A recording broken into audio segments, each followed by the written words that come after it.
హల్లెలూయా! విశ్వాసమును చాలా దూరము నుండియే స్వాగతం పలికిరి. హెబ్రీ పత్రిక 11 అధ్యాయం 13 వచనములో విశ్వాసముతోనే ఈ వ్యక్తులందరూ మరణించిరి.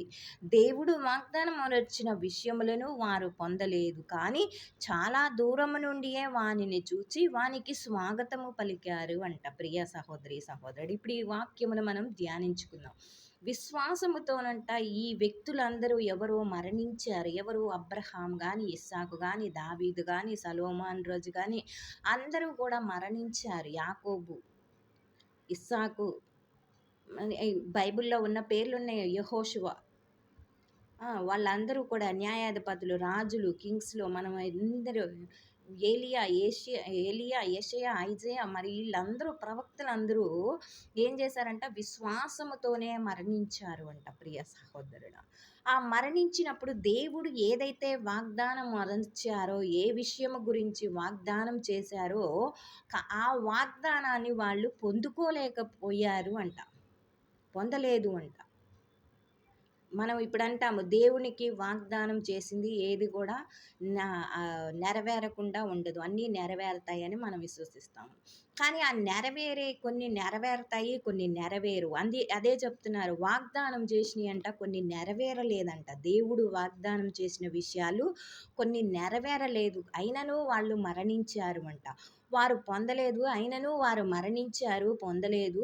వాగ్దానం ఉనర్చిన వాటిని పొందలేదు. కానీ చాలా దూరము నుండియే వానిని చూచి వానికి స్వాగతం ఇచ్చారు అంట. ప్రియ సహోదరి, సహోదరుడా, ఈరోజు కాలంలో ఈ టైములలో ఎప్పుడో జరిగేదానికి ఇప్పుడెందుకండి అంత కంగారు, మనకేం అవసరం అండి, అది జరిగినప్పుడు చూద్దాంలేండి అంటాం. మాట వరుసకి నేను కూడా అలానే అంటూ ఉంటాను చాలాసార్లు. కానీ అంటే ఇక్కడ మన విశ్వాసము ద్వారా అంట మన ప్రవక్తలందరూ మరణించారు అంట. వాళ్ళు వాగ్దానం చేసినటువంటి విషయాన్ని పొందలేదంట. కానీ వాళ్ళు చాలా దూరము నుండియే వానిని చూచి వానికి స్వాగతం ఇచ్చారు అంట. మనం ఈనాడైతే మనసులో కుళ్ళు కుతంత్రాలు ఈసుతో ఒకళ్ళు గుడి కట్టెత్తనంటే, ఎందుకండి మీరు గుడి కట్టించేది, మీకేం అవసరం అండి, వాళ్ళే కట్టించుకుంటారులేండి అంటారు. కొంతమంది నువ్వు రాకపోతే ఏమైద్దమ్మా, వాళ్ళే కట్టించుకుంటారుగా అమ్మా, నీకేం అవసరం అమ్మా, నీ డబ్బులు ఏమైనా పెడుతున్నావా అంటారు. కానీ ఇక్కడ ప్రవక్తలందరూ ఈ చేసిన పని ఏంటో తెలుసా? విశ్వాసములోనే వ్యక్తులందరూ మరణించారు.